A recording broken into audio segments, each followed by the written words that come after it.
Commercial banking like lending, borrowing, financing trade, savings, loans for houses and loans for education and things like that. But channel financing becomes the order of the day because bankers get rich. Bankers can float because this is uncontrolled. The papers are floated upon papers because I don't want to name some of the major Wall Street giants that have made gains on both sides. On the one hand, they float securitized paper based on low quality mortgages.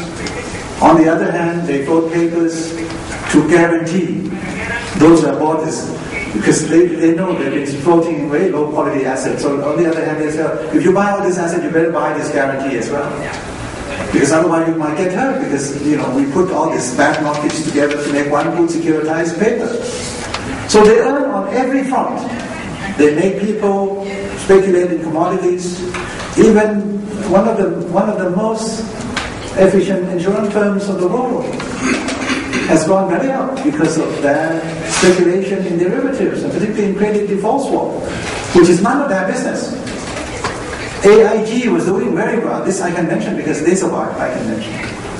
AIG actually did very well on basis of pure insurance work. But when they decided to set up, I don't know what they call, financial engineering department or something like that, and they invest heavily in that, and that was the one that destroyed them and destroyed also the insurance part.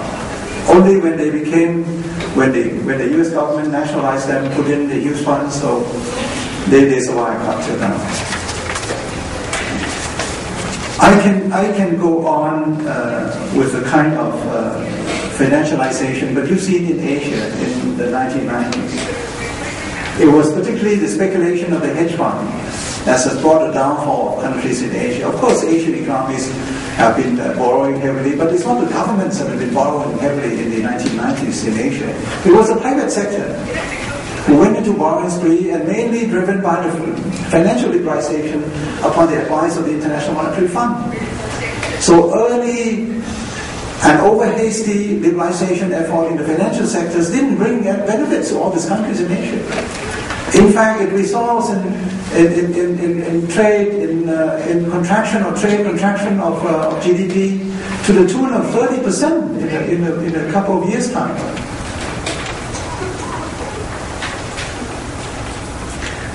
We've been seeing the activities of the financial system accelerating around the world.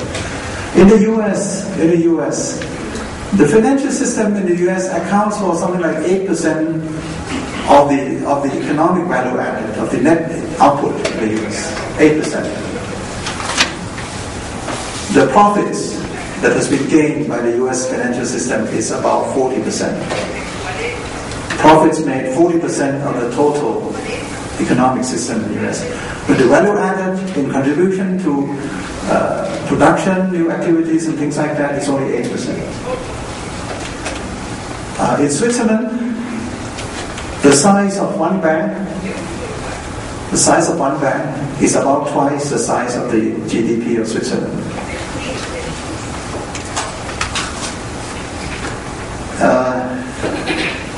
We can go on and on for the UK and for many countries in the world today. That the financial system has gradually taken over from the real economic system. The threats that we are seeing today, the new bubble that is threatening to burst, will come from another financialization, which is the sovereign debt of some of the Eurozone countries. This is again the debt issues, the financial debt issues that are going to be the bane of our globalization, the negative impact. And here it will be much larger than the one that just ended, and not so completely ended a couple of years ago. So we are lurching from one crisis to another, and there have been tens of crises in the past few years around the world, mainly created by financial mismanagement.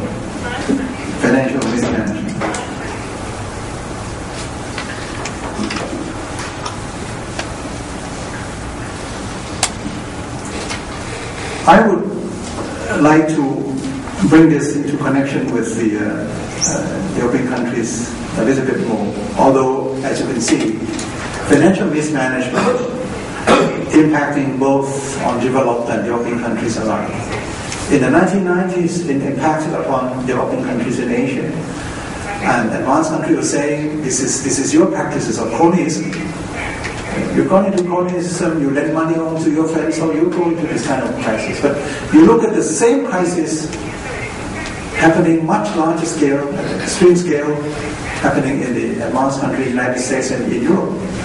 So there is no way to hide. There is no particular economy that one can say that is free from this kind of finance-led globalization. What I call the finance-led globalization, and this is the kind of negative growth strategy that we have to fight against. That growth cannot be driven by growth in financial system alone. Growth must be driven, what I call in this finance-led globalization report of mine, must be led by growth in real capacity building, in real productive capacity, in real investment, in jobs creation, in technological upgrading, and not only in financial tinkering, in financial, what they call the financial engineering. Now, a few major points that I would like to make. The first one in the area of inequality. If you've read The Economist magazine from this week, there'll be one report, big report on social unrest around the world. The Economist reports that there are there are social unrest now in more than 900 cities in more than 80 countries around the world. 900 cities in 80 plus countries around the world. The kind that we see, the so-called Occupy Wall Street kind of thing. In Germany it was called Occupy Frankfurt. Somewhere else it's called Occupy, this is something to do with a lot of unhappiness.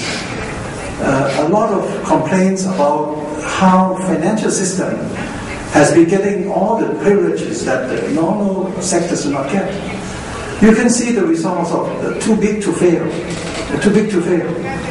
When you are a financial institution, they all try to get as large as possible. If you're small fries, you can be dropped. Small fries can be dropped. But when you get to be the size of some very huge institutions, they cannot be allowed to go down. They would have to be rescued.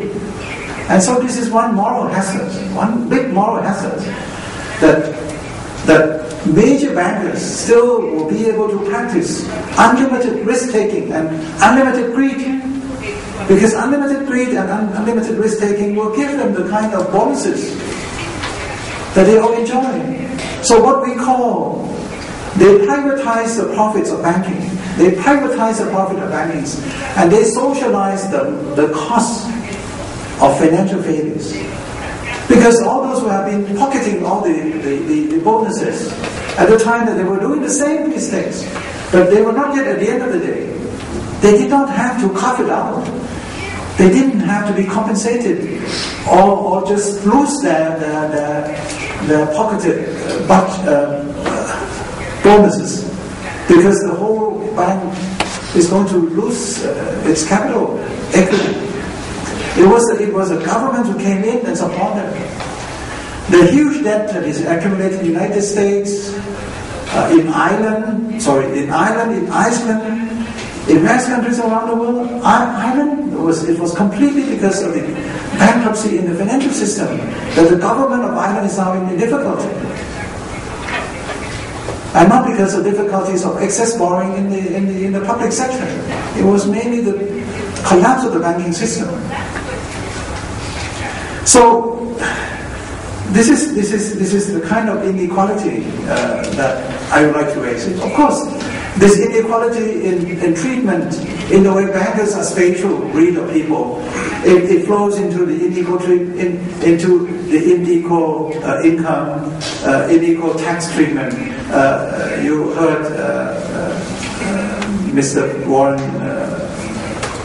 Buffett remarks the other day. He pays his taxes, but only up to 15-16% of his income, whereas his subordinates, people working for him, pay up to 33%. Why? Because wealth taxes, tax based on wealth income, and interest earning, interest payments are taxed at very low levels. Sometimes tax on wealth are just exempted. Whereas if you earn wages, you're taxed up to 30-40% level. What is it? What kind of difference it makes? Because when you are a financier and then you are just normal worker. For finance-led globalization, when people have to compete and become very competitive exporters, and when rentiers, when wealth earners, people who actually invest in wealth, in houses, in financial assets and their gains, those who are compressed in terms of wages are the wage earners. UNCTAD has been looking at, in 24, 25 countries with the statistics, because not all countries have the same statistics on wealth, income, and wage income.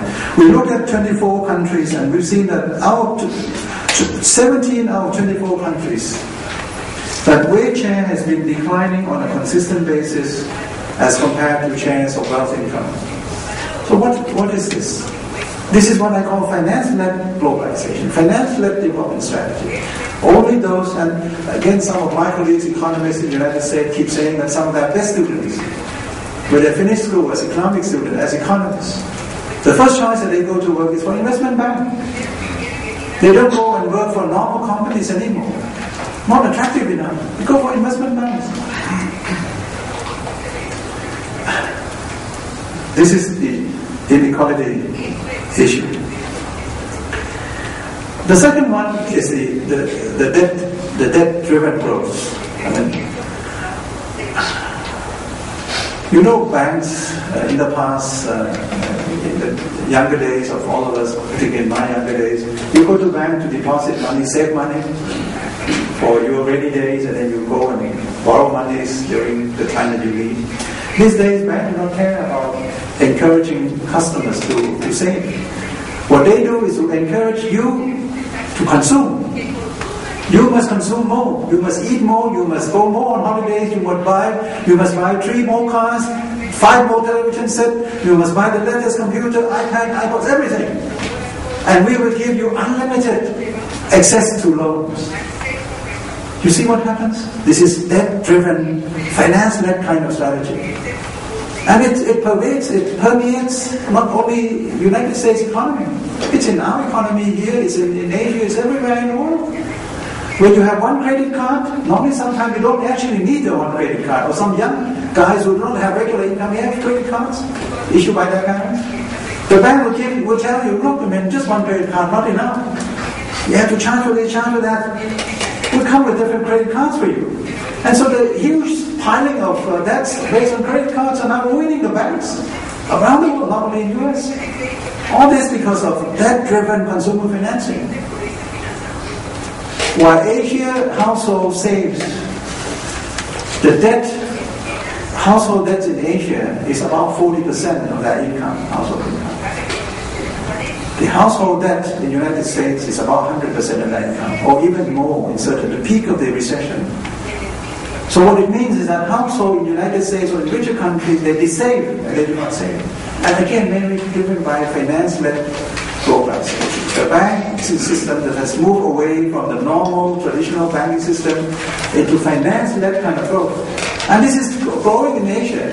In my own countries, in Southeast Asia, people hold 10 credit cards, and the banks keep making money based upon consumption loans. Financial assets. Global financial asset, do you know, is global financial assets now 3 times the size of global output. Do we need that global financial asset 3 times global output? No, we don't need that. We need assets to finance investment, we need assets to finance trade sometimes, but not 3 times. This is a figure from 2008, now it must be more than 3 times.